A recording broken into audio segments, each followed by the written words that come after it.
Hey guys, Darren Guitar Freak speaking here, and today I am going to do a review of Ghost Rider: Spirit of Vengeance. Now, I'll tell you a little something here. A couple years ago, I remember seeing the advertisement on TV for the first Ghost Rider movie, and I thought to myself, I was like, this looks like the coolest superhero movie ever. And I finally did get to see the movie, and I have to say I was highly disappointed on what the film was.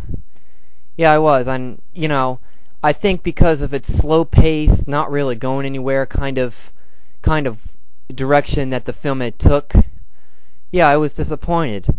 Now, because of that, I would have never guessed that they would have made a sequel to that. Up until when I went to the movies a couple months ago, I saw the first trailer for Ghost Rider: Spirit of Vengeance. And after I saw the trailer, I was like, that looks pretty cool. The advertisement looked cool, it looked like this could be better than the first film.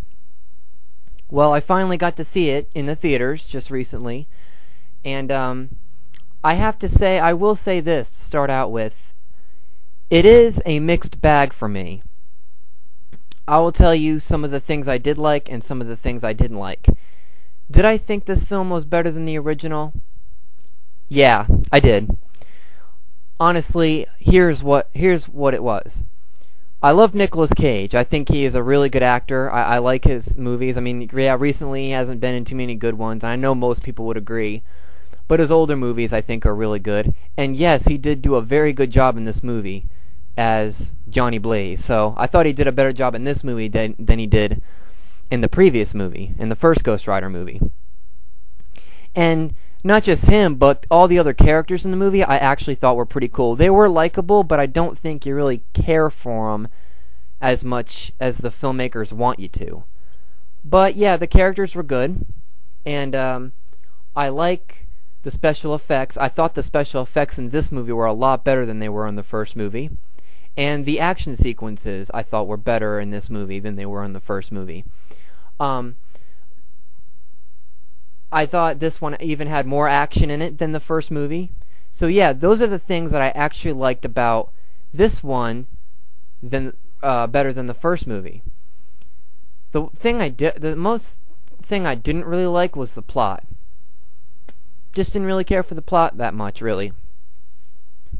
But that's just my opinion. I'm not going to get into greater detail. This is just going to be a quick review. I just want to kind of bring out there, briefly tell about my own opinions about this movie. But, the main thing I think was the plot, and that the movie just kind of was all over the place here and there. It does, I think, go off track in a couple spots. But, I think the movie is a good popcorn entertainment movie. I will say, though, if you are going into this movie, which is what I did, go into this movie turn your brain off and just sit back and enjoy good action sequences, funny dialogue, good characters, and just sit back and enjoy. If you're really going into this movie and you want to be serious and you want a good plot and want everything to be great, this isn't the movie for you. I will say though, check it out. I really think it's worth the time, really. But it's just mindless action, pretty much, is what this movie is. It is. It really is. It's just mindless action here and there. So yeah, that's my review of Ghost Rider: Spirit of Vengeance. And for those of you who saw it and didn't like didn't like Ghost Rider: Spirit of Vengeance, we still have The Avengers, The Amazing Spider-Man, and The Dark Knight Rises coming our way. Thanks for watching. Bye-bye.